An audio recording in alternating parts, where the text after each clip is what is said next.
con Leslie le pedimos a la ciudadanía que asuma con responsabilidad, ¿no?, el cuidarse uno mismo, no relajarte en las medidas, ponte correctamente la mascarilla, que nada te cuesta colocarte correctamente la mascarilla, por favor, no estamos libres de caer con este virus. Por favor, hagamos esta toma de conciencia por el país, por ti, por tu familia, ¿no? Si en verdad amamos a nuestros seres queridos, por favor, tengamos la delicadeza de poder tomar con seriedad estas medidas. Entonces, muy buenas tardes, amigos televidentes. Les saluda Leslie Yata Ramírez. En este segundo bloque de nuestro programa Entérate con Leslie, le damos la más cordial bienvenida al doctor Abel Salinas. Él es exministro de Salud, con quien vamos a conversar acerca de lo que ha declarado la Organización Mundial de la Salud respecto a una amenaza de tsunami de casos de COVID-19 en el mundo. Muy buenas tardes, doctor Abel Salinas, y muchas gracias por este enlace con nuestro programa. Con todo gusto, Leslie, siempre es un placer estar con ustedes.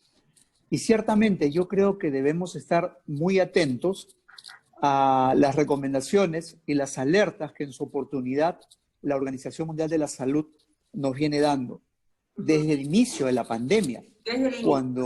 Así es, cuando debemos recordar que en enero, después de los casos que ocurrieron en Wuhan, en la China, la Organización Mundial de la Salud nos alertó sobre el riesgo de la pandemia. Y en aquella oportunidad le pidió a todos los países tener un plan de contingencia, elaborar ya su plan de contingencia, activarlo. Eso fue oído a medias en algunos países, en Europa también, el caso de Italia, por ejemplo, o en Sudamérica, por ejemplo, en el Perú. Y nos demoramos un poco y finalmente, cuando el virus había llegado ya a más de 20 países en el mundo y ya había cambiado de continente, la Organización Mundial de la Salud decía, bueno, pongan ya en marcha los planes de control de la pandemia. Eso dijo, y con mayor énfasis en los países cuyos servicios de salud o sus sistemas de salud son débiles. Y ese era el caso del Perú. Del Perú. La Organización Mundial de la Salud, doctora Abel Salinas, ha publicado una nota y nosotros en nuestra portal virtual lo hemos recogido del día lunes. Nuestro gran desafío es que hay gente que cree que el COVID no existe. Estamos frente a una amenaza de tsunami de casos. Es decir, es que eso es cierto, doctora Abel Salinas. Hay personas que creen que esto es una cosa de juego, que esto es una simple gripe o es una gripe más fuerte que la anterior y que ya se va a ir, que tanto escándalo, que tanta alarma, tanto delirio de cuarentena. Y esto no asumimos con real conciencia de que estamos frente a una cuestión muy seria, un monstruo gigante que no le conocemos la cara, ¿no?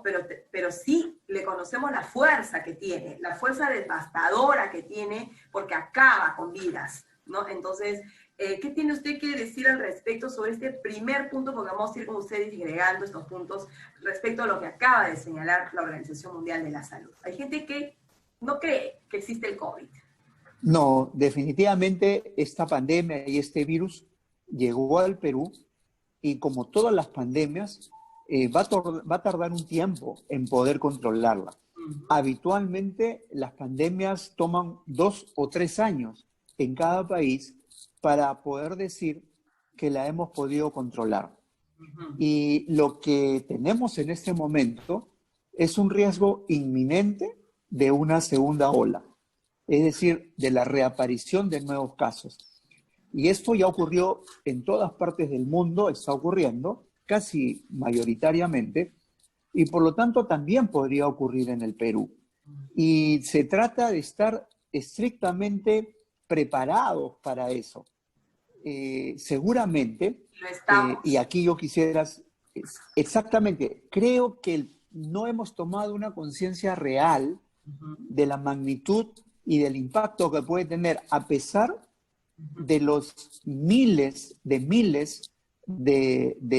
contagios, a pesar de haber ocupado los primeros lugares en las tasas de contagio por millón de habitantes, y de igual manera tener miles de pérdidas de vidas humanas, todavía estamos pensando que este impacto no nos va a llegar, que a nosotros no nos va a tocar, que le ha tocado a otro grupo de personas y que a otro grupo no les va a tocar.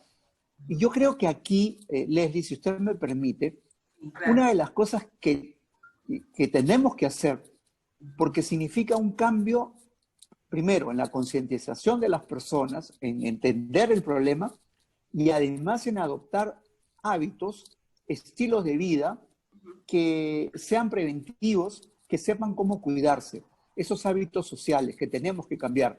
Y aquí el primer llamado, primero es para nuestras autoridades sanitarias, en líneas generales, donde tiene que elaborarse un mensaje comunicacional diferente al que se viene haciendo. No es suficiente decir que somos cómplices. Yo creo que el mensaje tiene que ser comunicacional, y esto se llama comunicación de riesgo, tiene que ser un poco más diferenciado de acuerdo a cada grupo humano, de acuerdo a cada grupo laboral, a cada localidad, a cada actividad de trabajo, de hábitos sociales que tenemos en diferentes partes del Perú. Y por lo tanto el mensaje debería ir orientado a cada grupo con un mensaje de entendimiento y de aprendizaje de cómo cuidarnos y protegernos. No un mensaje de persecución, no un mensaje de sancionador, y mucho menos un mensaje de complicidad, de hacernos cómplices.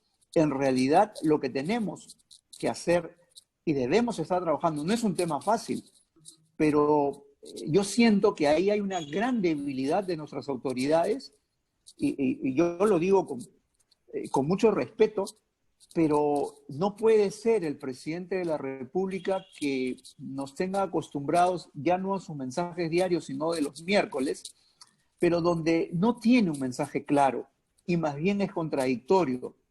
No es un comunicador en estos casos que nosotros en el Perú necesitamos en este momento. Entonces, yo creo que hay muchos expertos en el tema que pueden desarrollar los mensajes diferenciados, y tenemos comunicadores que son capaces de llegar a la conciencia de las personas para poder cambiar sus hábitos sociales y que aprendan la gente en general a cuidarse. Sí, porque en realidad doctora Abel Salinas, hay, como le comentaba el doctor Luis Solari en el primer bloque, veo mucha gente circulando en la calle. Yo salgo muy rara vez.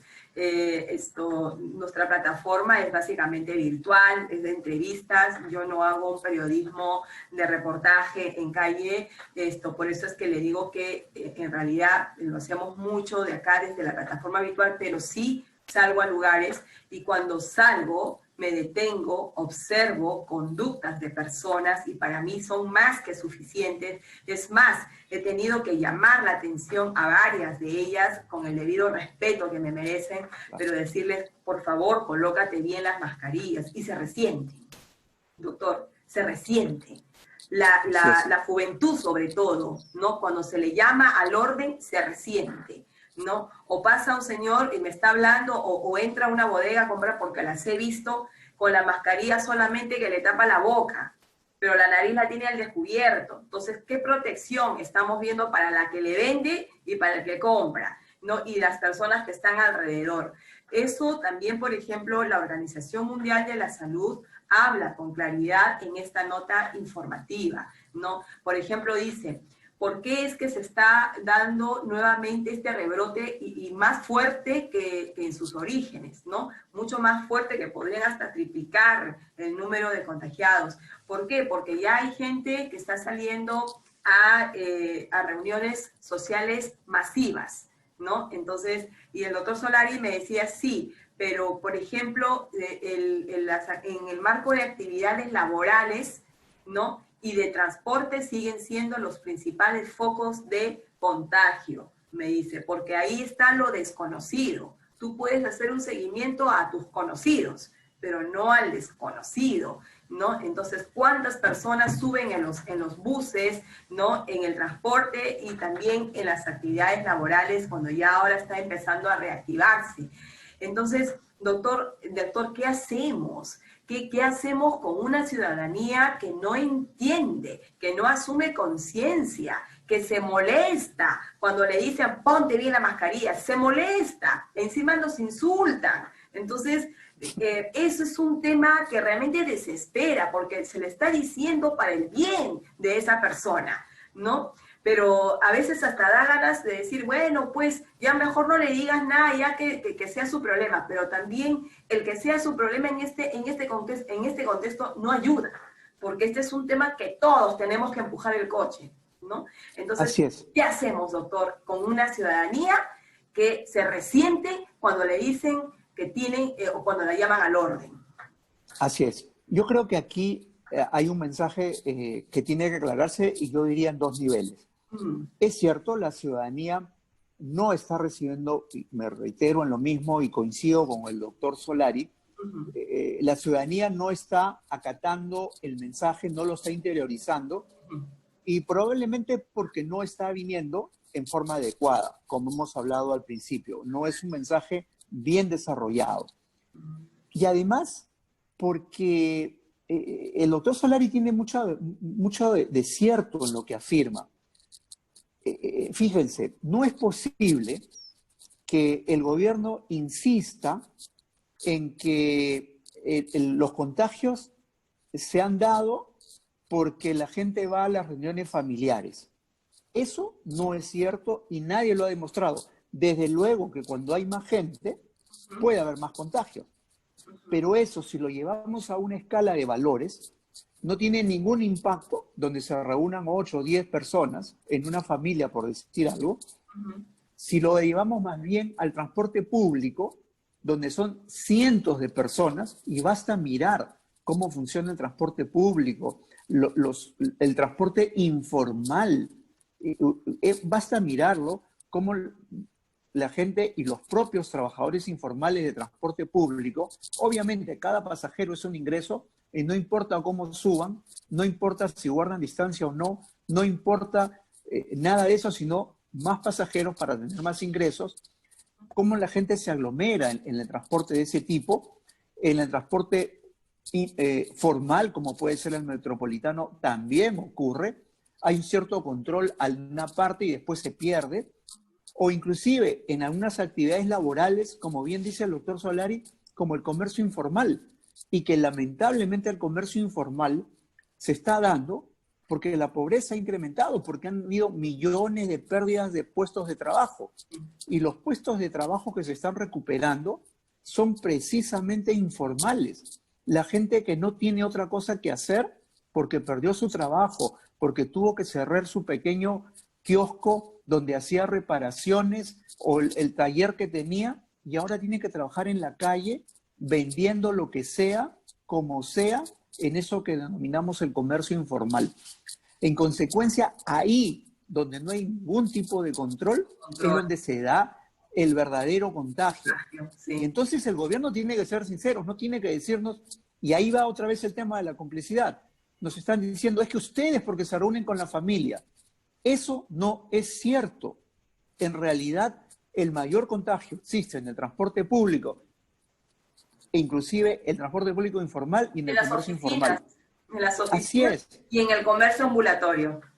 Así es. Entonces, por ejemplo, en las actividades laborales, naturalmente debería haber muchas más posibilidades. Por decir, tenemos cuántos meses en los que, vamos a poner un ejemplo, tenemos miles de escuelas a nivel nacional y yo diría que el 80 o 90% de las escuelas públicas, de los colegios públicos, no tienen estándares de salubridad adecuados, llámese sanitarios, baños adecuados, limpios. Bueno, en esta época yo creo que ya deberían haberse comenzado a habilitar, pero ya deberíamos estar al 100%, todas las escuelas con sanitarios absolutamente adecuados, salubres. Y eso hubiera generado una fuerza laboral que aunque se quiera informar el temporal, sí hubiéramos podido controlarla, porque hubiera sido el propio Estado, el propio Ministerio de Educación que hubiera controlado. Sin embargo, si comenzamos a revisar cuántos colegios se han podido trabajar, debe ser un número casi insignificante. Por ejemplo, las municipalidades, pistas y veredas. Sí, Ya deberíamos tener todas las pistas listas. Eso es al aire libre y se podría controlar. Hubiéramos generado claro. puestos de trabajo, así sean temporales, en la población que no tendría que estar buscando dónde vender sus productos. Y la gente que busca dónde vender sus productos no va a ir pues, a una calle que está vacía, tiene que ir a donde hay más gente. Donde hay Y eso es lo que, claro. y ahí es donde propicia más contagios. De manera que aquí hay un tema de responsabilidad grande del gobierno en activar y de reactivar este tipo de economías. No basta con reactivar las empresas medianas para arriba, que obviamente generan grandes oportunidades laborales. Porque acuérdense que el Perú es un tema de pequeñas y microempresas, de micropymes. Y entonces esas son las que han perdido espacio en el momento. Y de alguna manera ese grupo laboral tenemos que recuperarlo, pero de alguna manera que lo podamos controlar. Ante eso ha habido una ineficiencia absoluta del gobierno y por lo tanto las consecuencias son el riesgo inminente en el que estamos si es que hay un rebrote Doctor, del virus. doctor Salinas, qué interesante este último que usted nos acaba de acotar. Yo le hago las siguientes, le pongo ejemplos, ¿no? Eh, Hay una persona que se pone en la esquina, ¿no? Constantemente, ya ocupó esa esquina, ya la hizo suya, vende sus productos, pero es una persona que no tiene permiso municipal, ¿no? Dentro de una calle, dentro de un sector, y así van replicándose. Evidentemente, ellos tienen que ser erradicados porque no tienen el permiso municipal, porque no tienen una garantía de qué ofrezco yo como garantía sanitaria, ¿no? De qué es lo que ofrezco y no sé si yo soy portador o no del COVID-19. Entonces, Así es. ese es un riesgo. Y doctor Salinas, por ejemplo, en este caso, las personas no entienden, ¿no? Y hay personas, vecinos o vecinas, que también se coluden. Y dicen, no, pero ¿por qué lo quieres votar? ¿Por qué lo quieren sacar? No, pobrecito, es un medio de trabajo. Entonces uno dice, pero no eres consciente que lo mismo que este señor vende la bodega y tiene un certificado sanitario, este señor se está exponiendo también a un contagio y te está exponiendo a ti, está exponiendo a un conjunto de personas porque el señor no se ha hecho una prueba de descarte y además no tiene un certificado de sanidad respecto a los productos que elabora, porque son productos que se comen para el desayuno, ¿no? Entonces, no podemos entender cómo hay personas que no asumen con responsabilidad, con conciencia de que esto no se puede permitir. No sé si estoy equivocada, doctora Abel Salinas, o es que tenemos que justificar y dejarlo ahí, que venda y tranquilo, nadie lo moleste. Y después, ¿qué va a pasar con todos nosotros? Estamos Claro, contagiados. es un riesgo inminente, no lo dudo. Y esa es la realidad. Lo que Leslie usted está contando es algo de todos los días, es la realidad. Todos los Ahora, días, ¿no? ¿cómo entonces respondemos a eso? Sí. Primero hay que entender por qué está ocurriendo. Y está ocurriendo por lo que decíamos hace un momento, la falta de oportunidad laboral. Laboral, sí. Y lamentablemente hay muchas personas que ya no tienen en qué trabajar y se están recurseando, como sea, en cualquier esquina, a veces vendiendo un poquito más barato que el de la bodega o el de la tienda, el más formal, para poder ganarse a algún cliente, pero para poder tener algo. Eso no justifica de ninguna manera porque está poniendo en riesgo a todos, sin dudas. Claro, Pero ahí entonces digo, ante ¿qué eso, voy a sopesar ahí? pero ahí tenemos pues que tener la respuesta del Estado. Y el Ajá, Estado tiene primero que tener un mensaje claro para que la persona entienda que eso no es lo mejor, que está poniendo en riesgo su vida y la de los por demás. supuesto. Y además, y eso es con un mensaje comunicacional bien hecho, bien diseñado y bien transmitido. Y segundo, con más oportunidades de trabajo. Yo estoy seguro Fíjese, yo el día sábado tuve que salir para ir a... Yo voy a mi trabajo todos los días, pero tuve que salir para una revisión técnica del auto. Okay. Y en la calle, muy cerca, en Surco, encontré algunas personas que estaban en una esquina, uno con su letrerito, ofreciendo trabajo de cualquier arreglo en la casa, decía. Gafitería, electricidad, madera, pintado, todo. Y cuando yo, como hubo la luz roja, yo me paré y le pregunté, señor, ¿cuántos años tiene usted? Él me dijo que tenía 70 y tantos años, población de riesgo. Y le dije, ¿y usted trabajaba en esto? No, es que teníamos un taller, yo trabajaba en un taller, me dijo, que estaba en un distrito del sur, pero ha cerrado. Claro. Y por lo tanto, entonces, a eso me refiero. ¿Cuál es la respuesta del Estado? Es una realidad. El trabajo y muchos de esas microempresas cerraron y esos trabajadores quedaron fuera. Bueno, ¿cómo los retomamos, aunque sea temporalmente, Claro. si esa microempresa, no se trata solamente de que ellos traten, ni que los obliguemos a que los recontraten, sencillamente cómo generamos otros espacios de otras actividades, y yo he puesto algunas. He mencionado el tema del Ministerio de Educación, de los colegios, igual se podría hacer en los hospitales, comenzar a arreglar todos los sanitarios, una campaña de salubridad. ¿O acaso, Leslie, a usted no le ha tocado, bueno, ahora se sale menos, pero no le ha tocado que puede estar en la carretera, puede estar en su auto y usted necesita un servicio público, un servicio higiénico, Claro. un baño público, Sí. y son una calamidad? Bueno, este es el momento, pues, de hacerlos todos salubles. Claro. Todos lo podríamos hacer salubres. Y eso genera puestos de trabajo temporal, pero que lo además, genera. y que podríamos controlarlo. Así es, ¿no? Pero estos ejemplos que pongo de personas que prácticamente tienen esta errónea concepción de que las vías públicas son suyas, ¿no? Y pueden ir, posesionarse y de aquí nadie me saca. En realidad, yo me he permitido advertirle a las autoridades de mi distrito esta situación, porque también vamos a la otra perspectiva, que hay personas que no quieren solicitar el permiso municipal. Entonces, ahí, por ejemplo, los gobiernos locales, creo yo, que deberían de pronto, bajo un análisis exhaustivo, ¿no? Determinar o ver alguna flexibilidad para reubicar, ¿no?, a esa persona que quiere trabajar, que puede hacerlo, pero de repente en otro lugar, en otro espacio, pero con todos sus exámenes, ¿no? Con todos sus exámenes. Porque la ciudadanía, si no asume con conciencia esto, después no se queje, ¿no? Después no diga, ay, ¿por qué estoy así? No, ay, no, ¿no? Tú sabías, ¿no?, a quién le compras, ¿no? Tú sabías y te expusiste a ello. Entonces, las personas se exponen uno mismo y exponen al resto. Es una situación muy compleja, pero como usted bien lo dice, tiene que dar un resultado. Para ir finalizando la entrevista, doctora Abel, también quiero comentarles sobre esta nota de la Organización Mundial de la Salud. Estamos frente a una amenaza de tsunami de casos de COVID-19 a nivel mundial.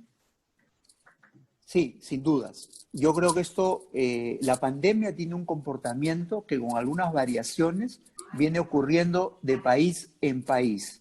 En consecuencia, lo que ya está ocurriendo en Europa no sería nada raro que también ocurriera en nuestro país. En consecuencia, hay que estar preparados. Ojalá sea de menor magnitud, Claro. ojalá el impacto sea menor.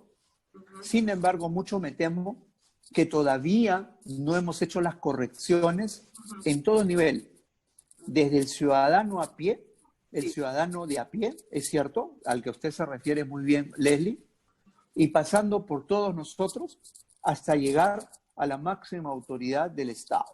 Yo creo que no se ha entendido qué es lo que tendría que hacerse. Y lamentablemente, si no hacemos esas correcciones, y yo mencionaría algunas cosas que hicimos mal desde el principio.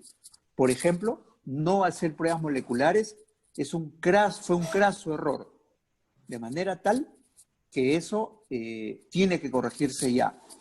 el no haber tenido una intervención en el primer nivel de atención multisectorial, en una intervención domiciliaria, en la comunidad, con la participación de todos, fue un graso error también, y que ahora tendríamos que estar corrigiéndolo. Están Y pasando lo tercero, la factura. nos pasó la factura. Llegamos a liderar en algún momento el índice de contagios por millón de habitantes, las pérdidas de vidas humanas. Esto ha sido realmente dramático. Y un tercer aspecto que hay que corregir es el que nos hemos referido la primera etapa, la primera parte de esta entrevista, que tiene que ver con la comunicación de riesgo, entiéndase el mensaje comunicacional.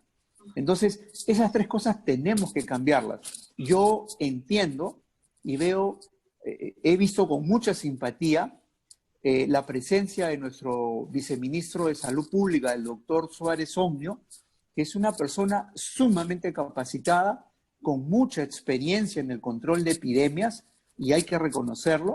Es una persona de muy alto nivel y que creo que habría que darle más posibilidades, a escucharlo más probablemente, para que se puedan implementar mejor las medidas que estamos comentando ahora. Sí, doctora Abel Salinas, simplemente para finalizar ya y cerrarle todo, esta nota, por ejemplo, también habla de que si una persona pasa por una prueba de descarte y sale negativo, eso no significa que tenga la licencia para hacer lo que le dé la gana, porque yo me puedo hacer la prueba hoy día, me dan los resultados dentro de 2 días y salgo negativa, ¡ay, genial! Pero la semana que viene puedo estar infectada. ¿Por qué? Porque relajé mis medidas o simplemente no me cuidé lo suficiente o pensé que no podía tener un riesgo el irme a un lugar, a otro lugar, o simplemente ya dije, lo superé. Es decir, si una persona le sale negativo en su resultado para COVID-19, no significa que haya superado el tema. Desde luego. El que no tenga la enfermedad hoy día no quiere decir que no la pueda tener mañana o pasado. Así es. Sin embargo, vale la pena que las pruebas llamadas de descarte, que la mayoría de personas le entienden como las pruebas rápidas, serológicas, no sirven para hacer descarte. En absoluto. No sirven. Esas solas pruebas son útiles para hacer estudios de cero prevalencia. No se hacen diagnósticos con esas pruebas. Solo las moleculares. Solo las moleculares. Para hacer el diagnóstico. Los locales deberían aplicar moleculares y no serológicas. Porque, es correcto. Porque ¿qué gano yo? Pues hacen campaña los gobiernos locales a la población distrital, ¿no? Dicen, en tal lugar, tal día, en tal parque, van a hacer un descarte, ¿no?, de COVID. Prueba rápida.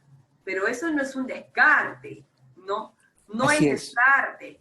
No, entonces, el resultado que me den positivo o negativo no me da ni la certificación si estoy o no con la enfermedad. Así es. Puede salir negativa y tengo la enfermedad. Y tengo la enfermedad, puedo salir positivo y no tenerla. Ya la tuve. Hay que saber interpretarla. Es correcto. Bueno, doctora Abel Salinas, realmente ha sido un placer hablar con usted, realmente enriquecedor la entrevista, y simplemente me resta antes de despedirlo, decirle a la ciudadanía que no se relaje, ¿no? Que claro no se relaje en sus medidas. Y doctor, por favor, cerramos con esto. Diríjase a la ciudadanía en estos 30 segundos cómo tienen que usar, por favor, la mascarilla. Es correcto. Primero decirles que el virus nos va a acompañar todavía por algún tiempo más, que probablemente, no puedo decir se van a hacer un par de años más, que tenemos que cambiar nuestros hábitos sociales, y hay 3 cosas que tenemos que hacer. Primero, el uso correcto de la mascarilla, cubriéndose nariz y boca. Segundo, evitar los lugares de aglomeración. Tenemos que mantenernos precisamente con la distancia suficiente, la distancia física, y por lo tanto no debemos acudir a lugares donde hayan muchas personas. Muchísimas gracias, doctora Abel Salinas. Ha sido con nosotros el exministro de Salud, explicando un poco, disgregando el análisis de la nota informativa de la Organización Mundial de la Salud respecto al tsunami de casos de COVID a nivel mundial. Buenas tardes, doctor Salinas, y gracias nuevamente por este... No, con todo gusto. Mucho gusto. Hasta luego. Hasta la próxima, Leslie. Gracias.